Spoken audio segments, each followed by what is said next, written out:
إن الحمد لله نحمده ونستعينه ونستغفره ونعوذ بالله من شرور أنفسنا ومن سيئات أعمالنا من يهده الله فلا مضل له ومن يضلله فلا هادي له أشهد أن لا إله إلا الله وحده لا شريك له وأشهد أن محمدا عبده ورسوله أما بعد فأعوذ بالله من الشيطان الرجيم بسم الله الرحمن الرحيم قاف القرآن المجيد بل عجبوا أن جاءهم منذر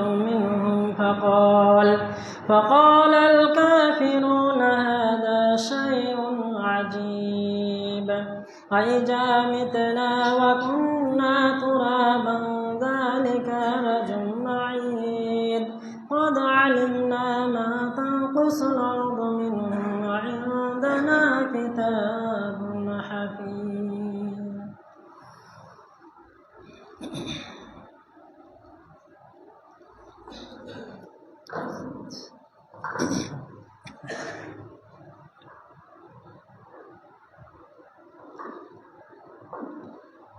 الحمد لله رب العالمين والصلاة والسلام على رسوله الكريم أما بعد فإن خير الحديث كتاب الله وخير الحدي حدي محمد صلى الله تعالى عليه وسلم وشر الأمور محدثاتها وكل محدثات بدعة وكل بدعة ضلالة وكل ضلالة في النار أعوذ بالله من الشيطان الرجيم بسم الله الرحمن الرحيم واتقوا يوما لا تجزي نفس عن نفس شيئا ولا يقبل منها شفاعة ولا يؤخذ منها عدل ولا هم ينصرون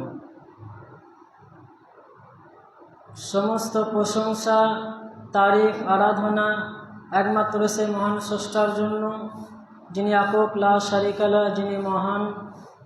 তাই আমরা সকলে তিনার শুকর আদায় করে বলি আলহামদুলিল্লাহ। তারপরে পরে বিশ্ব নবীর উপরে দরুদ ও সালাম বর্ষিত হোক। আল্লাহুম্মা সাল্লি আলাইকুম আল্লাহুম্মা বারিক আলাই। সম্মানিত উপস্থিতি, আলোচ্য বিষয় কিয়ামতের ভয়াবহতা। কিয়ামতের অনেকগুলো অর্থ, তার মধ্যে একটা অর্থ হচ্ছে নিরুপায় স্থান, অসহায় জায়গা, যে জায়গাতে সকলেই নিরুপায় হয়ে যাবে, নিজেকে নিজে সাঁতার কেটে উদ্ধার হতে হবে। সেই নিরুপায় অসহায় স্থানটাকে বলা হয় কিয়ামত।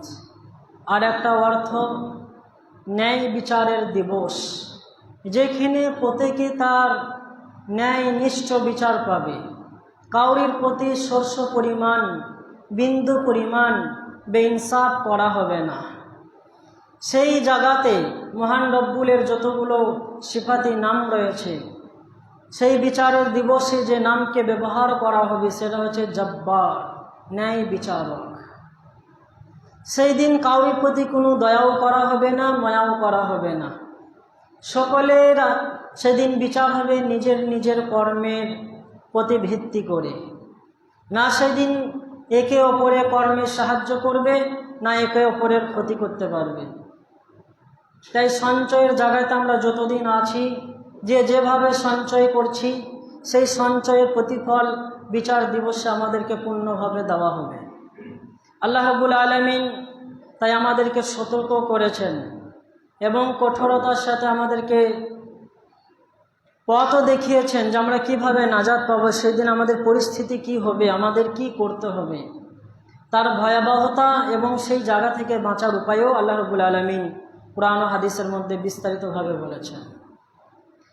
সূরাতুল বাকারা 2 নম্বর সূরার আয়াত নম্বর 48-এর মধ্যে আল্লাহ রাব্বুল আলামিন বলেন, দুনিয়াবাসীদের প্রতি ইশারা করে, ওয়াত্তাকু ইয়াওমা, তোমরা সেই দিবসকে, সেই দিনকে ভয় করো, লা তাজজি নাফসুন আন নাফসিন শাইয়া, যেদিন কেউ কাউরির কোনো উপকারে আসবে না, যেদিন কেউ কাউকে কোনো সাহায্য করতে পারবে না, যেদিন কেউ কাউরির কোনো সহযোগিতা করতে পারবে না, তোমরা সেই দিন থেকে ভয় করো, সেই দিন সম্পর্কে তোমরা সতর্কভাবে চলাফেরা করো।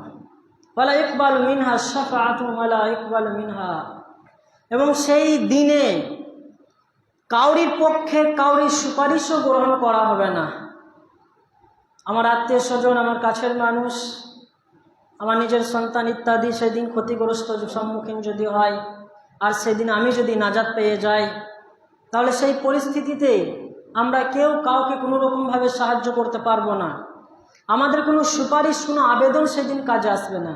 ওয়ালা ইউখাযু মিনহা আদলুন, আর সেই দিন কোনোরূপভাবে কাউরির পক্ষে কোনো বদলাও গ্রহণ করা হবে না। দুনিয়াতে আমরা ক্ষতিগ্রস্ত হলে একে অপরকে সাহায্য যে কোনো মূল্যে করতে পারি, হয় অর্থ দিয়ে, নাইলে শ্রম দিয়ে, নাইলে সঙ্গ দিয়ে। কিন্তু ওই পরিস্থিতি এমন একটা সময় আসবে, যারা কোরআনের বিশ্বাসী অবশ্যই আমরা তারা বিশ্বাস করে নেব। এমন একটা পরিস্থিতি, সেই বিচার দিবস আসবে, সেদিন কেউ কারো কোনো রকম সাহায্য করতে পারবে না, বরং ওই ভয়াবহ পরিস্থিতিকে দেখে সকলেই নিজে নিজে চিন্তিত হয়ে বসবে। এই আয়াতটাকে বলার পরে আয়েশা রাদিয়াল্লাহু আনহার নিকটে আল্লাহর নবী বর্ণনা করলেন যে, আয়েশা, ওই দিনের বর্ণনা দিতে গিয়ে আর সব সময় নিজের মধ্যে অনুবোধন করতে গিয়ে আমি নিজেকে ঠিক রাখতে পারি না, ঠিক থাকতে পারি না, যে কারণে আজ আমি এত দুঃখিত, আজ তোমাদেরকে এত বারবার সতর্ক করছি। তখন আয়েশা রাদিয়াল্লাহু আনহা সেই সম্পর্কে বা প্রশ্ন করছেন, আচ্ছা ওই দিন যে সকলেই বস্ত্রহীন হবে, বস্ত্র থাকবে না সকলের গায়ে, সেই দিন পরিস্থিতিটা কেমন দেখাবে? তখন আল্লাহর নবী বললেন, সেই দিন পরিস্থিতি এতটা জটিল এবং কঠিন হবে যে কেউ কাউরির দিকে দৃষ্টিপাত করার ক্ষমতাও রাখবে না, কেউ কাউরির দিকে দৃষ্টিপাত করবেই না। তখন আল্লাহর নবী বললেন, সেই শিক্ষা আল্লাহ রাব্বুল আলামিন দুনিয়াতে দিয়েছেন। যখন আমরা সমুদ্রের মধ্যে কিংবা কোনো নদীতে যখন স্নান করি, ঊর্ধ্বমুখী হয়ে নিম্নমুখীতে যখন স্রোত প্রবাহমান আসে, তখন সকলেই নিজেকে বাঁচার জন্য যেমন হাবুডুবু খায়, সাঁতার কাটতে ব্যস্ত থাকে, কে ডুবলো কে উঠলো, কেউ কাউরির দিকে সেই মুহূর্তে খেয়াল রাখে না, নিজেকে বাঁচানোর জন্য প্রাণ সাঁতার কেটে যায়। কিয়ামতের দিনটা হবে তার থেকে জটিল এবং কঠিন, যেদিন সকলেই নিজেকে নিয়ে ব্যস্ত থাকবে, কেউ কাউরির দিকে তাকাবার সুযোগ পাবে না, কেউ কাউকে বাঁচানোর কল্পনাও করবে না, সকলেই নিজে কিভাবে বাঁচবো এই নিয়ে ব্যস্ত থাকবে।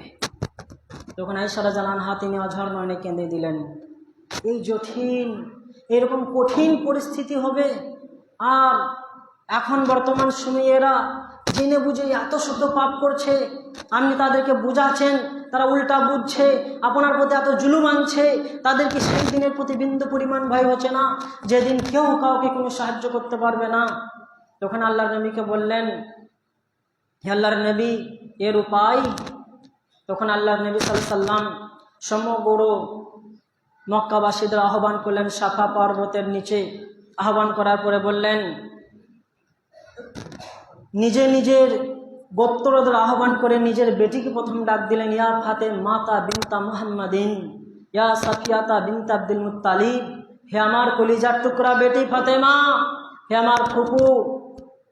তারপরে নিজের গোত্রের নাম ধরে রাখলেন, ইয়া বানি আব্দুল মুত্তালিব, হে আব্দুল মুত্তালিবের বংশধর, লা আমলিকু লাকুম মিনাল্লাহি শাইআ, সেই জটিল এবং কঠিন দিনে, সেই ভয়াবহ দিনে আমি তোমাদের কোনো কাজে আসবো না, তোমাদের কোনো সাহায্য সহযোগিতা করতে পারবো না।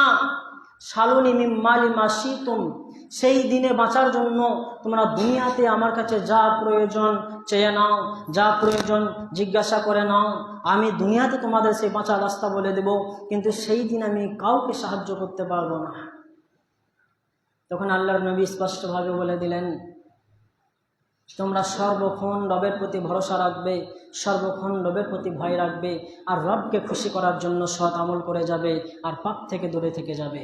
তাহলে কিয়ামতের দিনে রব তোমাদের সাহায্য করবে, রব তোমাদের বাঁচাবে। সম্মানীয় উপস্থিতি, বড় আফসোস লাগে চতুর্দিকে ভ্রমণ করে যে পরিস্থিতি দেখছি আজ আমরা সম্মুখে, খুবই কঠিন পরিস্থিতিতে আমরা আছি। আজ আমাদের কাছে পাপকে পাপ বলে মনে হয় না। এই কথাটাই আল্লাহর নবী সাল্লাল্লাহু আলাইহি সাল্লাম আবু দাউদের সুনানে আবু দাউদের ফিতনা অধ্যায়ের 3297 নম্বর হাদিস বলে গিয়েছেন তিনার জীবন দশায় যে ইয়াত আলান নাসে জামানুন, মানুষের সময় এমন একটা মুহূর্ত আসবে, এমন একটা যুগের আগমন ঘটবে, এমন একটা কালের আগমন ঘটবে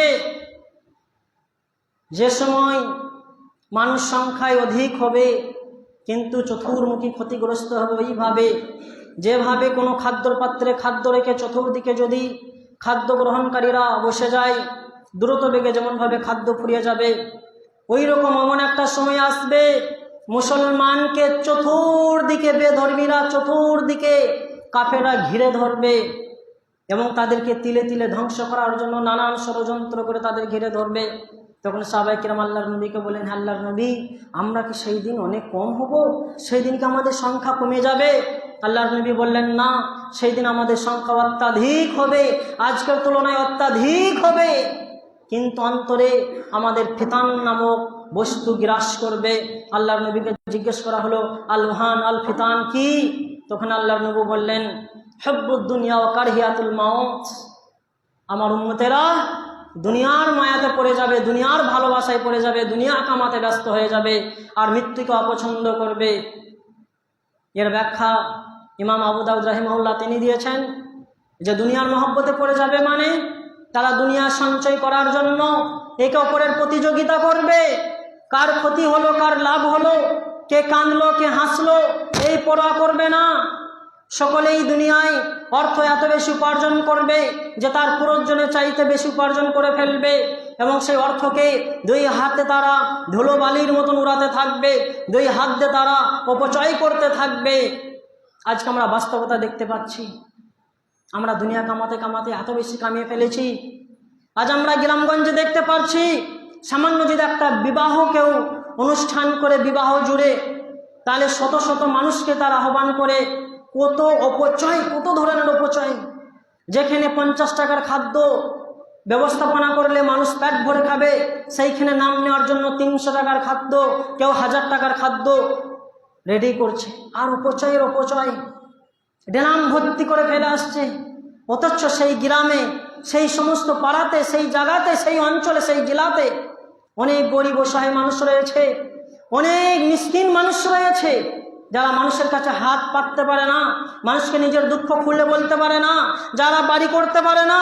এইরকম মানুষের অভাব নেই, কিন্তু আমরা সেদিকে দৃষ্টিপাত দিই না।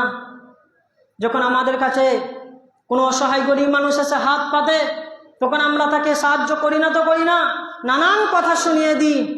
সম্মানীয় উপস্থিতি, কোনো অসহায় গরিব দুঃখী, সত্যিকারের অসহায় গরিব দুঃখী মানুষ যদি আপনার দ্বারে আসে, তাহলে সে হচ্ছে মুসাফির। আল্লাহর নবী বললেন, ওয়াল্লাহি, আল্লাহর কসম, ওয়াল্লাহি, আল্লাহর কসম, ওয়াল্লাহি, আল্লাহর কসম। 3 বার আল্লাহ নবী আল্লাহর কসমকে বললেন। তোমরা সালাসাতু, 3টি দাওয়াতু, বদদুয়া থেকে বেঁচে থাকো।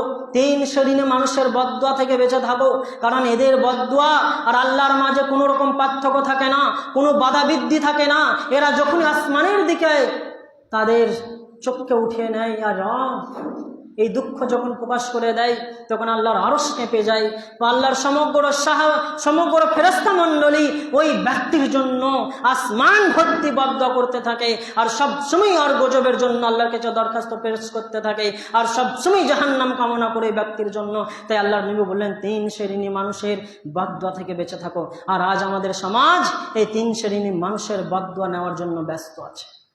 1, দাওয়াতুল মাজলুম, অসহায় মানুষের বদদুয়া থেকে, যার প্রতি আপনি জুলুম করছেন।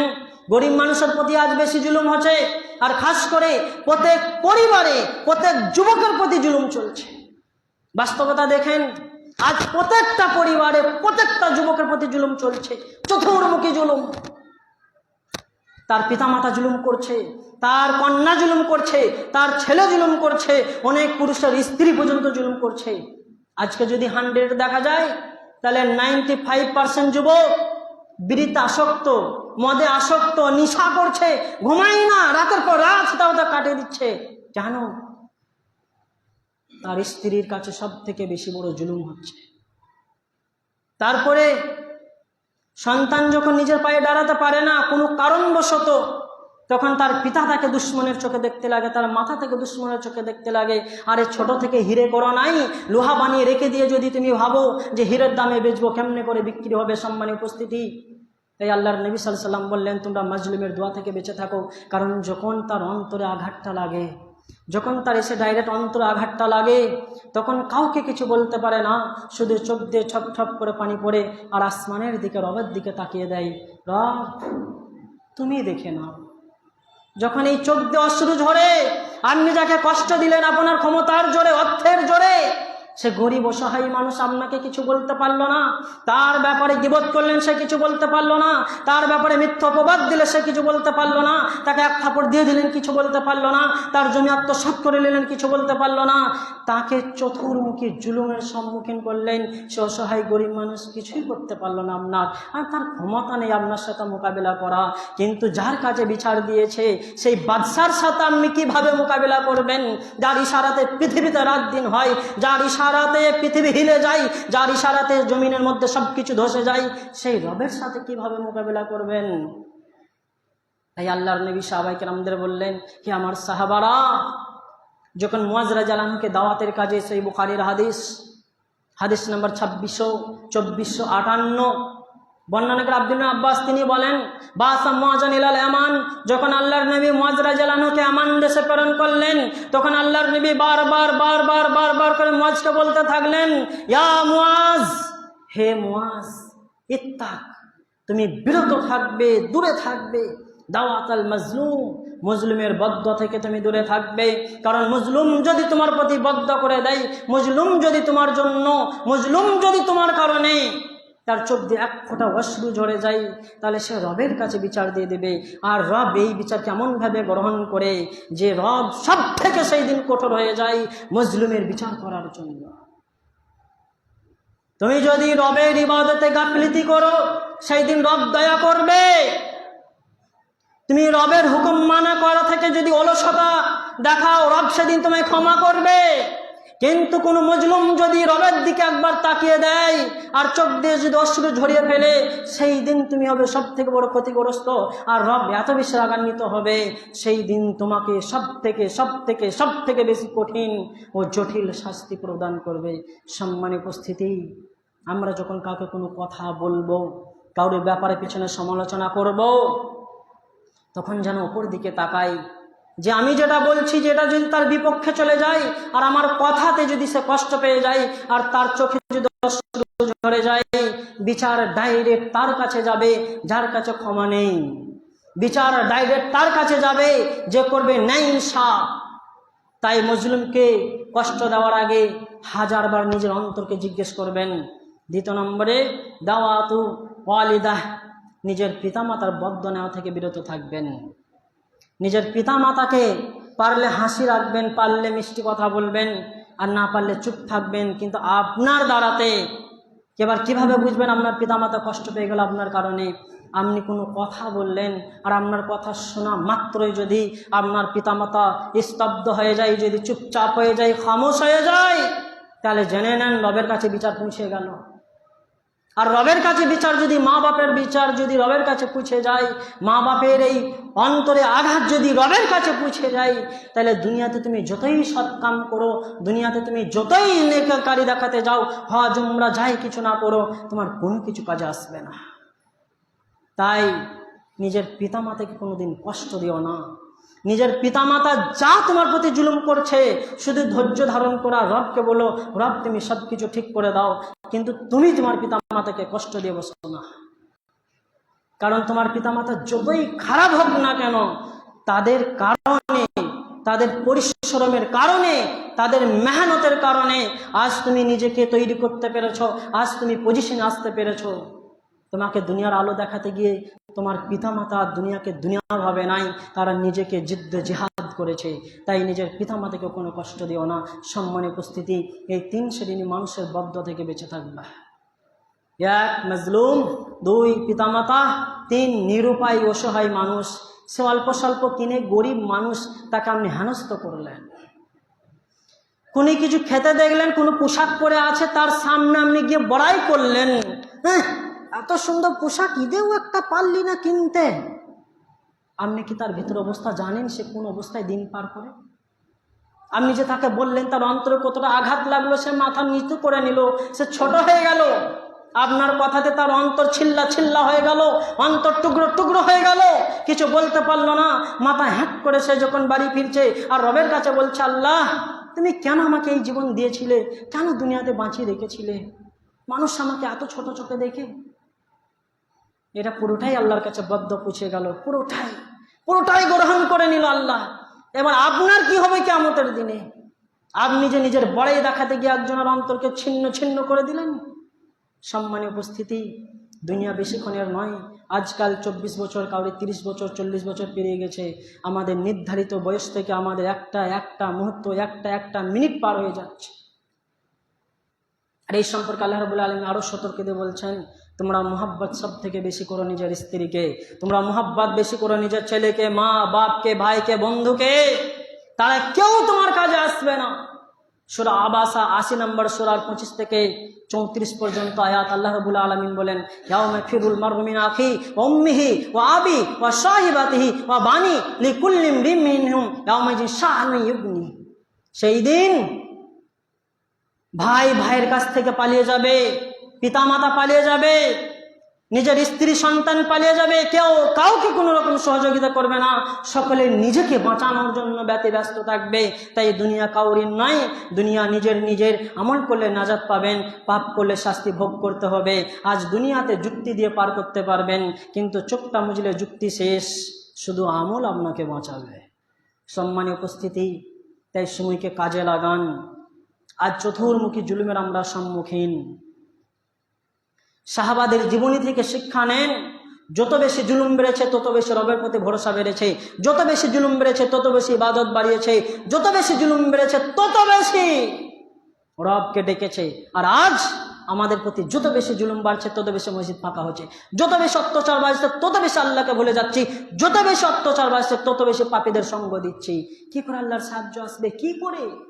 হায়াত মৃত্যুর মালিক তো আল্লাহ, এর থেকে খুশি আর কি হবেন? আল্লাহর কাছে সব থেকে বেশি উত্তম মৃত্যু ওই ব্যক্তির, যে ব্যক্তিকে একজন কাফির মেরে ফেললো, যে ব্যক্তিকে বেধর্মীরা মেরে ফেললো। তাহলে আমাদের খুশি হতে হবে। এসআইআর হচ্ছে, আমাদের জন্য ডিটেনশন ক্যাম্প বানানো হচ্ছে, আমাদের প্রতি চতুর্দিকে ষড়যন্ত্র চলছে, মুসলমানকে কচু কাটার জন্য ষড়যন্ত্র চলছে। আলহামদুলিল্লাহ পড়েন আর নিজের পরিবারকে ঠিক রাখেন, নিজের মেয়ে স্ত্রী কন্যাকে পর্দার মধ্যে নিয়ে আসেন, নিজের ছেলেদেরকে নামাজি বানান, নামাজের জন্য উৎসাহিত করেন, যে শুধু রবকে ডাকো। রব জেগে গেলে সব শেষ, রব ঘুমিয়ে গেলে আমরা শেষ। শোনেন সম্মানের উপস্থিতি, রব জেগে গেলে সব শেষ, মুসলমান বেঁচে যাবে, রব ঘুমিয়ে গেলে আমরা শেষ, কাফেররা জেগে যাবে। তাই আমরা যেন ঘুমিয়ে না যাই, রবকে আমরা যেন জাগিয়ে রাখি। এই ঘুমিয়ে যাওয়া মানে আল্লাহ ঘুমিয়ে যাবে এমনটা না। এই ঘুমিয়ে যাওয়ার ব্যাখ্যা ইমাম আহমদ ইবনে হাম্বল বলেন যে আল্লাহ ঘুমিয়ে যাবে মানে আমাদের প্রতি সাহায্যের হাত গুটিয়ে নেবে, আমাদেরকে সাহায্য করবে না। আর কাফেরদের ভিতরে তাদের সাহস বাড়িয়ে দিবে, ক্ষমতা বাড়িয়ে দিবে, অর্থ দিয়ে ভরে দিবে। আমাদের পাপের কর্মের শাস্তি দুনিয়াতেও পাবো, আর চোখ মোজার পরে তো রয়েছে। তাই আমরা দুনিয়াকে যেন দুনিয়া ভেবে না নিই। দুনিয়াটা আমাদের কাছে মুসাফিরখানা, আজ আছে কাল চলে যাব। যত বেশি আমাদের প্রতি জুলুম আসবে, আল্লাহকে ডাকেন, নামাজে মাথা নত করেন, আর রবের প্রতি ভরসা করে চলেন। আমাদেরকে মেরে ফেললে এর থেকে আর কি আছে? বিনা হিসেবে জান্নাত, কোনো হিসেবই লাগবে না, কোনো কৈফিয়ত দিতে হবে না, রবের সামনে দাঁড়াতে হবে না। যখন আল্লাহর নবী সাল্লাল্লাহু আলাইহি সাল্লাম এই হাদিসটা বললেন সাহাবায়ে কিরামদের কাছে, ওয়াত্তাকু ইয়াওমা, তোমরা সেই দিনকে ভয় করো, সেই দিনকে ভয় করো, যুলমাতুন ইয়াউমাল কিয়ামা, যেদিন প্রত্যেক মজলুমের উপরে জুলুমকারীর অন্ধতে পতিত হবে। সেই দিন ন্যায় বিচার পুঙ্খানুভাবে নেওয়া হবে। তারপরে যখন আল্লাহর নবী আয়াতকে বিস্তারিতভাবে সাহাবাদের সামনে পাঠ করলেন, ওয়াম্মা মান উতিয়া কিতাবাহু বিশিমালিহি, যেদিন সেই বিচারের ময়দানে রব প্রত্যেক ব্যক্তির আমলনামাকে তার বাঁ হাতের মধ্যে দিবে, তখন তারা হয়ে যাবে ক্ষতিগ্রস্ত। তারা অঝর নয়নে কাঁদতে থাকবে, নিজের ঘামে নিজে হাবুডুবু খাবে, আর তারা চিৎকার মেরে বলবে ওলা মাদিরে মাহিসাবিয়া, যদি আজ এই হিসেবে নামা আমাকে না দেওয়া হতো, এই হিসেবের আমল নামা যদি আমার হাতে না দেওয়া হতো, ইয়া লাইতাহা কানাতিল কাদিয়া, আর মৃত্যুটাই যদি আমার শেষ অবস্থা হতো। মাগনানি মালিয়া, আমি দুনিয়াতে অনেক সম্পত্তি উপার্জন করেছিলাম, সেই সম্পত্তি আজ আমাকে বাঁচালো না, আমার কোনো কাজে আসলো না। হালাকানি সুলতানিয়া, দুনিয়াতে আমার দাম্ভিকতা ছিল, দুনিয়াতে সবাই আমাকে ভয় করত, সেই দাম্ভিকতা আমার কোনো কাজে আসলো না। তখন আল্লাহ রাব্বুল আলামিন ফেরেশতাদের হুকুম করবেন, সুম্মাল জাহিমা সাল্লু, এদেরকে জাহান্নামের মধ্যে নিক্ষেপ করো। আল্লাহর নবী যখন এই কথা বললেন, উমারে ফারুক, আবু বকরের মতন সাহাবা, তারা আল্লাহ রাসূল সাল্লাল্লাহু আলাইহি ওয়াসাল্লামের মসজিদের নববী থেকে উঠে অঝর নয়নে কাঁদতে কাঁদতে খেজুরের বাগানের দিকে চলে গিয়ে অঝর নয়নে কাঁদছে, এত বেশি কাঁদছে।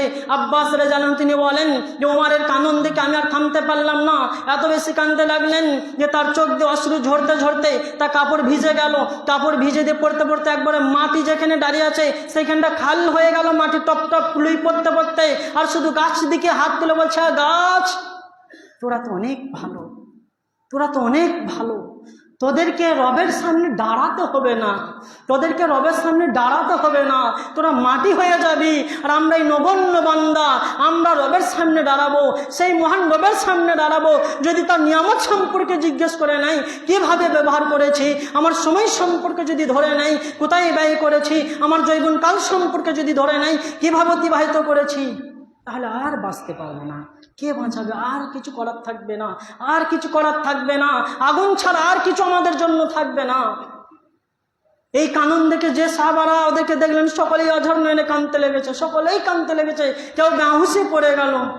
আল্লাহর নবী তখন বললেন, তোমরা দুনিয়ার মোহাব্বত ছেড়ে দাও, বেশি রবকে ডাকো, সবসময় রবকে ডাকো, আর ইস্তেগফার করতে থাকো, উঠতে বসতে চলতে ফিরতে আস্তাগফিরুল্লাহ পড়তেই থাকো। সম্মানিত উপস্থিতি, আমরা এই সব তো দূরের কথা, আজান যখন আমাদের কানে পৌঁছায় আমরা নামাজের দিকে আসি না, আমরা শান্তি খুঁজি দুনিয়ার পিছনে দৌড়ে।